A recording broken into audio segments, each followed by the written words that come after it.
O sol escaldante de São Paulo banhava o aeroporto internacional de Guarulhos, onde o movimento frenético de passageiros, malas e anúncios ecoava pelos corredores envidraçados. Era um dia comum, com filas serpenteando nos balcões de check-in, carrinhos de bagagem zigue-zagueando entre a multidão e o cheiro de café fresco misturado ao perfume das lojas duty-free. No meio dessa agitação, Roberto Carlos, a lenda do futebol brasileiro, caminhava com passos firmes em direção ao balcão da Voe Brasil, a terceira maior companhia aérea do país. Aos 52 anos, ele já não era mais o lateral esquerdo que encantava o mundo com seus chutes impossíveis, mas um homem de negócios discreto que havia trocado os gramados por escritórios e estratégias corporativas. Vestido com uma camiseta polo preta, calça jeans e um boné que escondia parcialmente seu rosto, ele carregava apenas uma mochila leve, sem ostentar qualquer sinal de sua fama ou riqueza. Roberto havia acabado de finalizar, naquela mesma manhã, a aquisição secreta da Voe Brasil, uma jogada usada que nem mesmo os funcionários da companhia sabiam. Sua intenção era clara: observar o funcionamento real da empresa antes de revelar que era o novo dono, uma estratégia que ele chamava de jogar sem mostrar as cartas. Hoje, ele embarcaria em um voo para o Rio de Janeiro, na classe executiva, para testar o serviço de perto. Mal sabia que aquele dia mudaria não só sua percepção da companhia, mas também o destino de todos que cruzassem seu caminho. No balcão de check-in, Mariana Albuquerque, uma funcionária veterana da Voe Brasil com 15 anos de casa, atendia os passageiros com um sorriso ensaiado que escondia um cansaço acumulado. Seu uniforme impecável, com o distintivo prateado da companhia brilhando no peito, e o cabelo preso em um coque perfeito davam a ela uma aura de autoridade incontestável. Mariana era conhecida por sua eficiência com os clientes certos, aqueles de terno caro, sotaque refinado, ou que exibiam cartões de fidelidade platina. Para esses, ela oferecia atenção redobrada, piadas leves e até um ou outro upgrade discreto. Mas, para outros, seu tom mudava. Quando Roberto se aproximou do balcão, entregando seu passaporte com um bom dia educado, o sorriso de Mariana congelou. Seus olhos percorreram o homem à sua frente, pele morena, roupas simples, sem relógio de luxo ou qualquer sinal de status. Um leve franzir de sobrancelha revelou o que ela pensava antes mesmo de abrir a boca. "Passagem, por favor", disse, com uma frieza que contrastava com o calor abafado do terminal. Roberto entregou o bilhete eletrônico no celular, indicando o assento 2A na classe executiva. Mariana ergueu uma sobrancelha, como se o documento fosse uma afronta. "Classe executiva?", perguntou, com um tom que misturava incredulidade e desdém. "Sim, é o que está aí", respondeu Roberto, mantendo a calma, embora já sentisse o peso daquele olhar avaliador. O balcão estava movimentado, com outros passageiros esperando na fila e funcionários correndo para resolver problemas de última hora. Ao fundo, um grupo de turistas estrangeiros tentava se comunicar em inglês com outro atendente, enquanto uma mãe equilibrava um bebê chorando no colo e uma mala que não parava de tombar. Mas, para Mariana, o mundo parecia reduzido a Roberto e ao que ela via como uma anomalia. Um homem como ele, sem os sinais típicos de riqueza, ocupando um assento que na cabeça dela pertence a outra categoria de pessoas. "Vou precisar verificar isso", disse ela, digitando algo no computador com uma lentidão deliberada, como se estivesse procurando uma desculpa para negar o embarque. Roberto cruzou os braços, o rosto impassível, mas por dentro começava a reconhecer o padrão. Não era a primeira vez que enfrentava esse tipo de tratamento. Ele já havia sentido olhares semelhantes em hotéis de luxo, restaurantes caros e até em sua própria carreira, quando alguns duvidavam que um garoto de favela pudesse chegar tão longe. "Está tudo certo com a passagem", disse ele, com uma paciência que mascarava a irritação crescente. Mariana nem olhou para ele. "Só um momento. Preciso confirmar com o supervisor." Ela se afastou do balcão, deixando Roberto ali sob os olhares curiosos de outros passageiros na fila. Enquanto Mariana desaparecia em uma sala nos fundos, João Mendes, um jornalista freelancer de 30 anos, observava a cena de alguns metros de distância. João estava na fila ao lado, esperando para despachar sua bagagem, mas sua atenção foi capturada pela tensão no balcão de Roberto. Como alguém que cobria histórias de desigualdade para veículos digitais, ele tinha um faro apurado para situações de injustiça cotidiana. A forma como Mariana tratava aquele passageiro, o tom cortante, o desdém disfarçado de profissionalismo, era um script que João conhecia bem. Ele pegou o celular, ajustou a câmera para o modo discreto e começou a gravar, capturando cada detalhe. O rosto impassível de Roberto, a expressão de superioridade de Mariana ao voltar ao balcão e os olhares desconfortáveis dos outros passageiros que fingiam não notar o que acontecia. João sabia que algo estava errado, mas ainda não reconhecia o homem no centro da cena como Roberto Carlos, o ídolo que ele, como tantos brasileiros, havia aplaudido em jogos épicos do Corinthians e da seleção. Mariana voltou ao balcão com um ar de quem havia ganhado uma batalha. Senhor, parece que há um problema com sua reserva, disse, sem olhar nos olhos de Roberto. Não temos registro de pagamento para a classe executiva. O senhor terá que resolver isso no guichê de vendas. A mentira era tão descarada que até um funcionário mais jovem ao lado, que ouviu a conversa, hesitou por um momento, como se quisesse intervir, mas optou pelo silêncio. Roberto inclinou a cabeça, o olhar agora mais afiado. Como assim problema? Eu comprei essa passagem há 2 semanas. Está tudo pago e o assento foi confirmado. Verifique novamente. Sua voz era calma, mas carregava uma autoridade natural, forjada em anos enfrentando adversidades dentro e fora dos campos. Mariana, no entanto, parecia decidida a não ceder. Senhor, eu já confirmei. Não temos lugar para o senhor na classe executiva. Talvez na econômica, se quiser pagar a diferença. A frase saiu com um veneno sutil, como se ela estivesse desafiando Roberto a provar que pertencia àquele espaço. A fila atrás de Roberto começava a murmurar. Um homem de terno, segurando um laptop, bufou impaciente. Uma mulher mais velha, com um terço nas mãos, balançava a cabeça, claramente desconfortável com a situação, mas sem coragem de se meter. João, ainda gravando, aproximou-se um pouco mais, capturando o momento em que Mariana entregou o passaporte de volta a Roberto com um gesto quase teatral, como se estivesse dispensando um intruso. Se o senhor insiste, posso chamar a segurança para resolver isso, disse ela, elevando o tom para que todos ao redor ouvissem. Era uma ameaça velada, mas clara. Ou Roberto aceitava a humilhação e saía, ou enfrentaria consequências piores. Foi então que Roberto, ainda segurando o celular com a passagem, disse com uma firmeza que fez o balcão inteiro silenciar. Você está cometendo um erro. Verifique o sistema novamente, porque eu não vou a lugar nenhum até estar no meu assento. O confronto estava agora em um ponto sem retorno.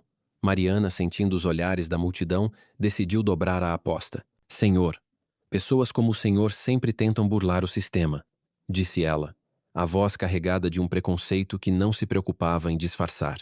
A frase cortou o ar como uma lâmina, e o termo pessoas como o senhor ecoou no peito de Roberto como um velho insulto que ele conhecia desde criança. Ele respirou fundo, os punhos cerrados por um breve segundo, mas sua experiência de vida o fez manter a compostura. Pessoas como eu, repetiu, a voz baixa, mas com um peso que fez Mariana hesitar pela primeira vez. Explique o que você quer dizer com isso. Antes que ela pudesse responder, um supervisor, um homem de meia idade chamado Eduardo, apareceu ao lado de Mariana, alertado pelo burburinho crescente. Qual é o problema aqui? Perguntou, tentando apaziguar a situação sem realmente entender o que estava em jogo. Mariana, agora com o apoio do supervisor, apontou para Roberto. Este passageiro está causando transtorno, exigindo um assento na classe executiva sem comprovação de pagamento. Já pedi que ele vá ao guichê de vendas, mas ele se recusa. Eduardo olhou para Roberto, depois para o computador, e hesitou. Algo na postura de Roberto, a calma quase magnética, o olhar que não vacilava, o deixou desconfortável. Senhor, por favor, me passe seus documentos novamente, pediu Eduardo, tentando ganhar tempo. Roberto entregou o passaporte e o celular. Mas antes que Eduardo pudesse dizer mais alguma coisa, Mariana interveio. Ele não pertence à classe executiva, é óbvio. Não sei por que estamos perdendo tempo com isso. A frase foi dita com tanta naturalidade que revelou sem rodeios o preconceito que guiava suas ações. João, ainda gravando, capturou o momento exato em que Mariana apontou para Roberto, o dedo quase tocando o peito dele, enquanto o supervisor parecia paralisado, sem saber como reagir. A tensão no balcão era palpável. Outros funcionários começaram a se aproximar, alguns curiosos, outros preocupados com a possibilidade de a situação escalar. Um segurança, um homem alto com um rádio crepitando no cinto, posicionou-se a poucos metros, pronto para intervir caso necessário. Roberto, no entanto, não recuou. Você acabou de me acusar de fraude na frente de todo mundo, disse ele. A voz agora mais grave, cada palavra escolhida com precisão. Quero seu nome, o nome do seu supervisor e uma explicação oficial do porquê estou sendo tratado assim. Mariana riu. Um riso curto e desdenhoso. Meu nome é Mariana Albuquerque, e eu faço meu trabalho. Se o senhor não gosta, pode reclamar com a companhia. Boa sorte com isso. Ela cruzou os braços, certa de que sua posição na Voe Brasil, reforçada por anos de elogios de clientes VIP, a tornava intocável. João, que agora estava mais perto, decidiu agir. Ele parou de gravar por um momento e se aproximou do balcão, fingindo ajustar sua bagagem, mas na verdade posicionando-se para ouvir melhor. Ele reconheceu algo familiar na voz de Roberto, mas ainda não fazia a conexão com o ídolo do futebol. O que ele sabia, instintivamente, era que estava diante de uma injustiça gritante, do tipo que ele havia prometido expor em seu trabalho. Ele voltou a gravar, agora capturando o rosto de Mariana, o nervosismo mal disfarçado de Eduardo e a multidão que, embora relutante, começava a prestar mais atenção. Uma jovem na fila, segurando um café, sussurrou para o namorado: "Isso é errado. Ele só está tentando embarcar." Mas ninguém se mexeu para ajudar, presos entre a vontade de intervir e o medo de se envolver em uma confusão no aeroporto. Eduardo, tentando retomar o controle, digitou algo no computador e franziu a testa. "A reserva está aqui", admitiu, relutante. "Assento 2A, classe executiva, pagamento confirmado." Mariana virou-se para ele, incrédula. "Como assim, confirmado? Eu chequei o sistema e..." Eduardo a interrompeu com um olhar severo. "Está no sistema, Mariana. A passagem é válida." Por um momento, pareceu que a situação seria resolvida. Roberto relaxou os ombros, esperando receber seu cartão de embarque.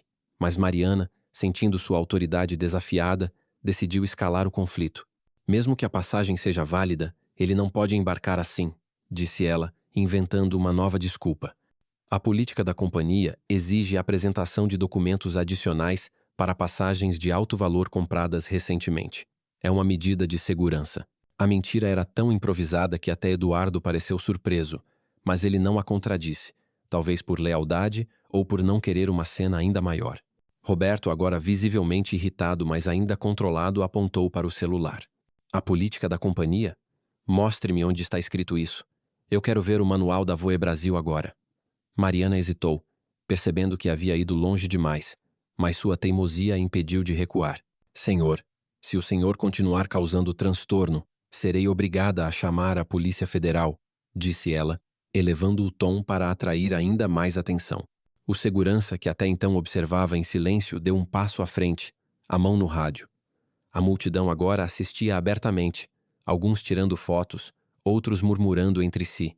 João, com o celular firme, capturou o momento em que Mariana fez um gesto desdenhoso com a mão, como se estivesse enxotando Roberto. "Você não vai embarcar hoje", disse ela com uma certeza que beirava a arrogância. "Não na minha companhia."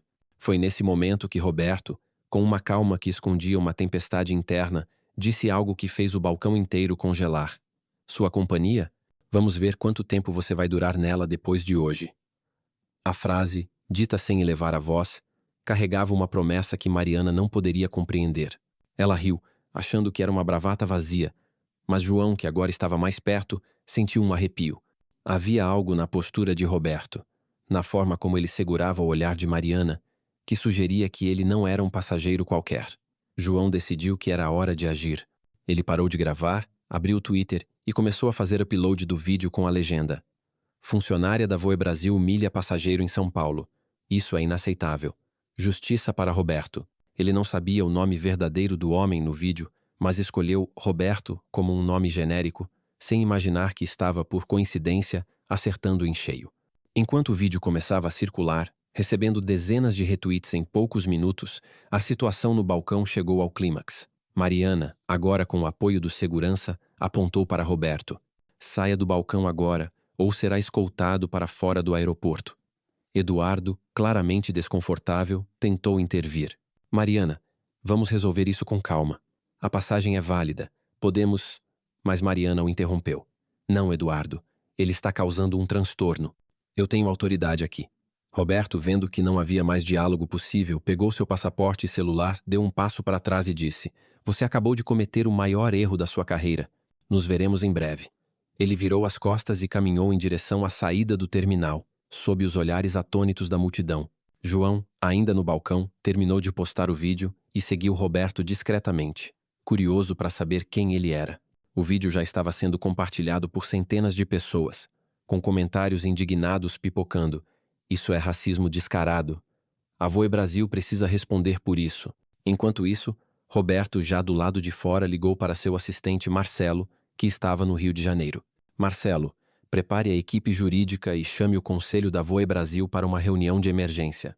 Aconteceu algo no aeroporto de Guarulhos que eles precisam saber. E sim, eu estava no voo. Marcelo, acostumado com a determinação de Roberto, respondeu imediatamente. Entendido, chefe. O que aconteceu?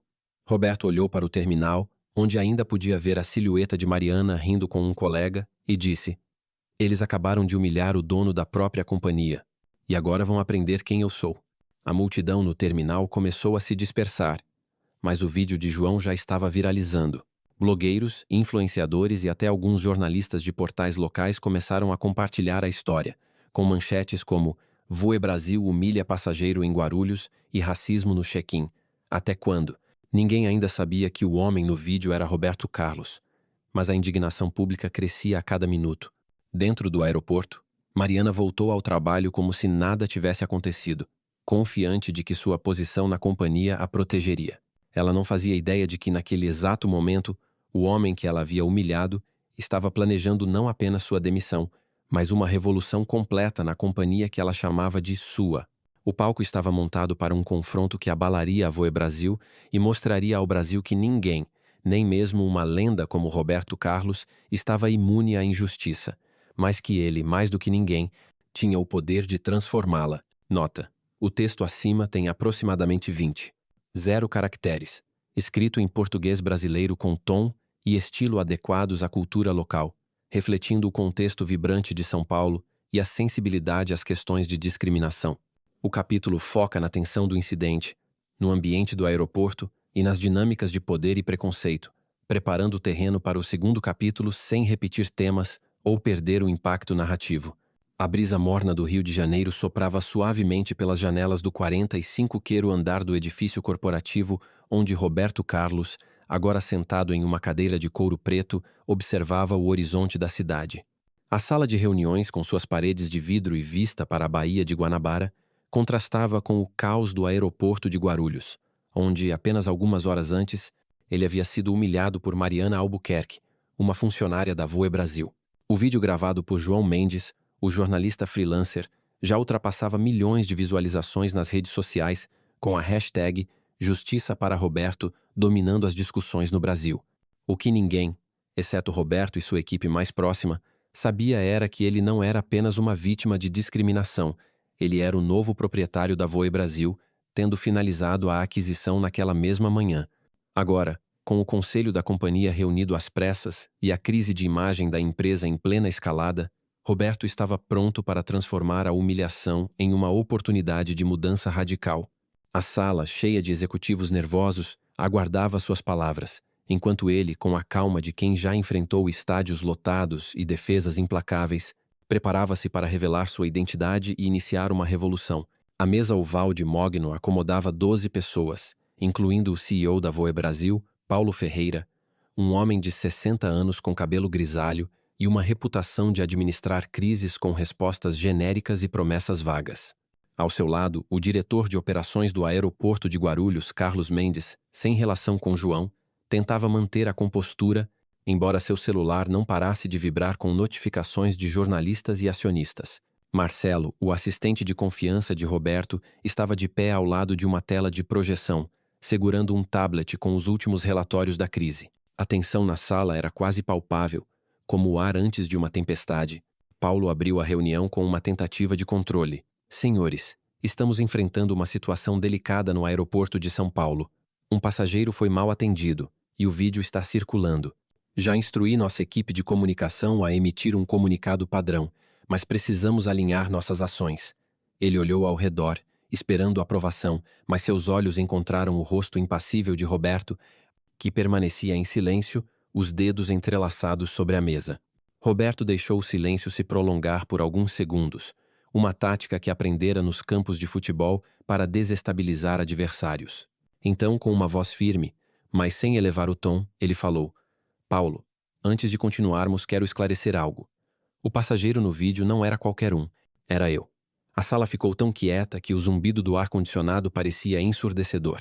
Paulo piscou, confuso, enquanto Carlos deixou o celular escorregar da mão, caindo com um baque suave no tapete. Você... Roberto Carlos? O Roberto Carlos? Gaguejou Paulo, como se tentasse conectar o ídolo do futebol ao homem de roupas simples que agora os encarava. Roberto assentiu, um leve sorriso no canto da boca. Sim, eu. E a propósito, sou o novo dono da Voe Brasil. A aquisição foi finalizada hoje de manhã. Então, quando você fala em alinhar ações, está falando comigo. O impacto da revelação foi como um chute de trivela de 30 metros, daqueles que Roberto era famoso por acertar.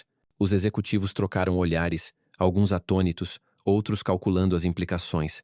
Marcelo, sempre eficiente, projetou na tela os documentos oficiais da aquisição, assinados por Roberto e confirmados pela Comissão de Valores Mobiliários. A partir de agora, continuou Roberto, todas as decisões passam por mim. E a primeira decisão é sobre o que aconteceu em Guarulhos. Mariana Albuquerque não apenas me humilhou, ela revelou o que está errado com esta companhia.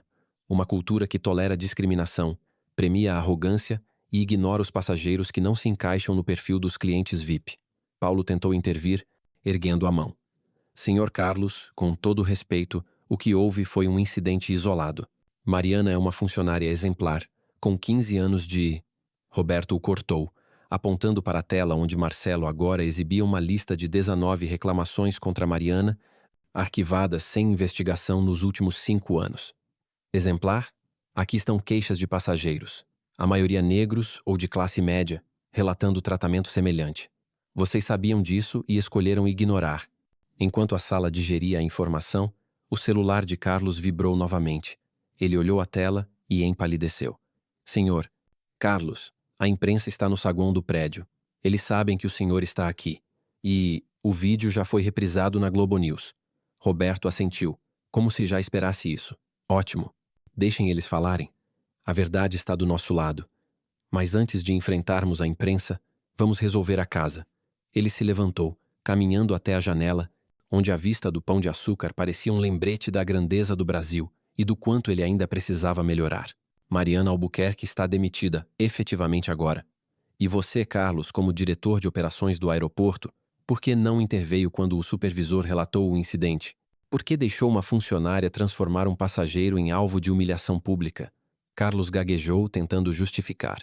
Eu não estava no local, Sr. Carlos. Quando soube, já era tarde, e seguimos o protocolo. Roberto o interrompeu. Protocolo? O protocolo da Voe Brasil é proteger quem discrimina e culpar a vítima? Você também está fora, Carlos. Entregue seu crachá até o fim do dia. A sala entrou em choque. Demitir um diretor sênior em uma reunião, sem rodeios, era algo inédito, mesmo para uma companhia acostumada a crises. Paulo, sentindo a pressão, tentou salvar sua posição. Senhor Carlos, entendo sua frustração, mas precisamos ser estratégicos. Demissões públicas podem piorar a crise. Proponho uma suspensão para Mariana, uma investigação interna e uma campanha de relações públicas para... Roberto girou nos calcanhares, os olhos faiscando com uma intensidade que lembrava seus dias de capitão. Estratégico é esconder a sujeira debaixo do tapete? Não, Paulo. Essa companhia vai mudar. E vai mudar agora. Não com comunicados vazios, mas com ações que mostrem ao Brasil que não toleramos discriminação. E para ser claro, seu cargo também está em avaliação. Quero um plano completo até amanhã cedo para transformar a cultura desta empresa. Ou você seguirá o mesmo caminho de Carlos. Enquanto a reunião prosseguia, Marcelo recebia atualizações em tempo real. O vídeo de João agora tinha 8 milhões de visualizações. E a hashtag Justiça para Roberto era trending topic mundial. Celebridades como Neymar e Anitta compartilharam o vídeo, exigindo responsabilidade da Voe Brasil. Organizações de direitos humanos, como o Movimento Negro Unificado, emitiram notas de repúdio, enquanto passageiros relatavam experiências semelhantes com a companhia. A Bolsa de Valores de São Paulo registrava uma queda de 15% nas ações da Voe Brasil no After Hours, um sinal de que os investidores temiam o impacto da crise. Marcelo sussurrou as informações para Roberto, que apenas assentiu, como se cada número confirmasse a urgência de sua missão. Ele voltou-se para a mesa. Quero Mariana aqui, no Rio, em 2 horas. Ela vai responder por suas ações diretamente para mim. E tragam um supervisor que estava no balcão, Eduardo. Ele também tem explicações a dar. Enquanto a equipe corria para cumprir as ordens, Roberto pediu a Marcelo que localizasse João Mendes, o jornalista que gravou o vídeo. Esse cara teve coragem de documentar a verdade. Quero ele na nossa equipe, nem que seja como consultor. E certifique-se de que ele esteja protegido. A imprensa vai querer falar com ele. E precisamos garantir que sua história seja contada corretamente. Marcelo assentiu, já enviando mensagens para sua rede de contatos. Em poucos minutos, João foi localizado em um café no centro de São Paulo, onde ele continuava a atualizar suas redes com detalhes do incidente. Surpreso ao receber uma ligação de Marcelo, João hesitou, mas aceitou o convite para voar ao Rio e se encontrar com Roberto. Não sei quem ele é, mas se está enfrentando a Voe Brasil, estou dentro, disse João, ainda sem saber que o homem no vídeo era o lendário Roberto Carlos. No aeroporto de Guarulhos, Mariana Albuquerque terminava seu turno, alheia à tempestade que se formava. Ela ria com colegas no refeitório dos funcionários, contando a história do passageiro problemático como se fosse uma anedota. Ele achava que podia embarcar na executiva com aquela cara, disse ela, arrancando risadas de alguns, enquanto outros, mais jovens, trocaram olhares desconfortáveis. Foi então que seu supervisor Eduardo entrou correndo. Mariana, você precisa ir ao Rio agora. Ordens da diretoria. Ela franziu a testa, confusa. Rio, por quê? Eu fiz meu trabalho. Eduardo, visivelmente nervoso, entregou um bilhete de embarque. É sobre o incidente de hoje. Eles querem você lá. E... acho que é sério. Mariana deu de ombros, ainda confiante. Vão ver que eu estava certa. Esses passageiros sempre tentam se aproveitar. Ela pegou sua bolsa e seguiu para o embarque, sem imaginar que sua carreira de 15 anos estava prestes a desmoronar. No Rio, a reunião do conselho terminou com os executivos dispersando-se em silêncio, cada um carregando a tarefa de apresentar ideias para salvar a companhia. Roberto, acompanhado por Marcelo, dirigiu-se a uma sala menor, onde uma equipe jurídica já trabalhava na análise do caso. Entre eles estava Luana Oliveira, uma advogada de direitos humanos que Roberto contratara para liderar a resposta legal. Luana, uma mulher negra de 38 anos com um currículo impressionante de casos contra a discriminação, projetava confiança e determinação. Senhor Carlos, começou ela, o vídeo de João é prova suficiente para processar Mariana por injúria racial e assédio. Além disso, temos evidências de negligência sistêmica da Voe Brasil em lidar com reclamações semelhantes. Podemos construir um caso sólido, não só contra ela, mas contra a cultura da empresa. Roberto assentiu. Quero justiça, Luana, mas mais do que isso, quero mudança. Use o caso para pressionar a companhia a adotar novas políticas, mas também para criar algo maior. Um fundo, uma fundação, algo que proteja outros passageiros de passar pelo que eu passei. Enquanto Luana anotava as instruções, Marcelo trouxe notícias. João estava a caminho do Rio, e um passageiro que testemunhou o incidente, um empresário chamado Ricardo Silva, havia entrado em contato com a imprensa para corroborar o vídeo. Ricardo, que inicialmente ficara em silêncio no aeroporto, sentira-se culpado ao ver a repercussão. Ele enviou um e-mail à Voe Brasil, admitindo que viu tudo e que Mariana havia mentido sobre o comportamento de Roberto. Eu deveria ter falado na hora, escreveu ele. Fiquei quieto porque não queria problemas. Mas agora vejo que meu silêncio foi covardia. Roberto leu o e-mail e pediu a Marcelo que convidasse Ricardo para se juntar à equipe de transformação da companhia. Quem admite um erro tem valor, disse ele. Quero pessoas assim ao nosso lado. À medida que a noite avançava, Mariana chegou ao Rio, escoltada por um segurança da companhia. Ela entrou na sala de reuniões, agora vazia, exceto por Roberto, Marcelo, Luana e um representante do sindicato dos aeronautas. Mariana, ao ver Roberto, hesitou, mas tentou manter a postura. Senhor Carlos, se é sobre hoje, eu apenas segui as regras da companhia, disse ela com um tom que misturava desafio e nervosismo. Roberto a encarou, os olhos tão penetrantes quanto nos dias em que comandava a defesa do Real Madrid. Regras. Você me acusou de fraude, me humilhou na frente de uma multidão e usou meu tom de pele como prova de que eu não pertencia à classe executiva. Isso não é regra. Isso é preconceito. Ele apontou para a tela, onde o vídeo de João era reproduzido em looping, mostrando cada gesto, cada palavra de Mariana. Você tem algo a dizer? Mariana engoliu em seco, suas mãos tremendo. Eu não sabia quem o senhor era. Se soubesse, eu... Roberto a interrompeu, a voz firme. Se soubesse que eu era Roberto Carlos, ou que eu era o dono da companhia. Esse é o problema, Mariana. Você não deveria precisar saber quem eu sou para me tratar com respeito. Todo passageiro merece isso do primeiro ao último. Ele fez uma pausa, deixando as palavras ecoarem. Você está demitida. Entregue seu uniforme e seu crachá. E prepare-se, porque enfrentará um processo por injúria racial. Mariana tentou protestar, mas o representante do sindicato, que já havia condenado publicamente suas ações, informou que ela não teria apoio. O que você fez viola nossos princípios, disse ele. Você está por conta própria. Mariana saiu da sala em silêncio, o peso de sua arrogância finalmente a esmagando. Com Mariana fora, Roberto voltou sua atenção para o futuro. Ele convocou uma coletiva de imprensa para a manhã seguinte, onde anunciaria a transformação da Voe Brasil em Asa Nova Airways, uma companhia comprometida com a igualdade e a dignidade. João, agora oficialmente contratado como consultor de comunicação, ajudou a redigir o discurso, enquanto Luana preparava um plano para a Fundação Asa Nova, que ofereceria apoio jurídico a vítimas de discriminação no setor aéreo e bolsas para jovens de comunidades marginalizadas ingressarem na aviação. Ricardo Silva, o empresário que se redimiu, foi convidado a contribuir com sua experiência em gestão para revisar os protocolos de atendimento ao cliente. Na manhã seguinte, a coletiva lotou o auditório da companhia. Roberto subiu ao palco, agora vestindo um terno azul escuro, mas com a mesma humildade que o tornara amado pelo povo brasileiro. O que aconteceu em Guarulhos não foi só sobre mim, começou ele. Foi sobre cada pessoa que já foi julgada pela cor da pele, pela roupa que veste ou pelo sotaque que tem. A Voe Brasil falhou, mas a Asa Nova Airways nasce hoje para corrigir isso. Ele apresentou Cristina Almeida, a nova CEO, uma executiva negra com 20 anos de experiência na aviação, conhecida por sua visão inovadora. Ao seu lado estavam João, Luana e Ricardo, cada um representando uma peça do quebra-cabeça que transformaria a companhia. Meses depois, um jato da Asa Nova Airways, com sua nova pintura azul e dourada, pousou no Galeão, no Rio. Roberto, agora acompanhado por sua filha, Luísa, de 10 anos, desembarcou da classe executiva, recebido por uma equipe de funcionários diversos, treinados sob o novo programa de inclusão. A atendente, uma jovem chamada Aline, ofereceu um copo d'água com um sorriso genuíno, sem distinção entre Roberto e os outros passageiros.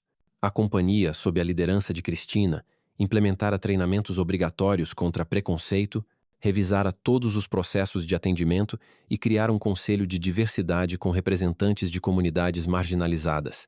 As ações da Asa Nova subiram 12% em 3 meses e as reclamações de passageiros caíram drasticamente. A Fundação Asa Nova já apoiava dezenas de casos de discriminação e financiava a formação de 50 jovens pilotos.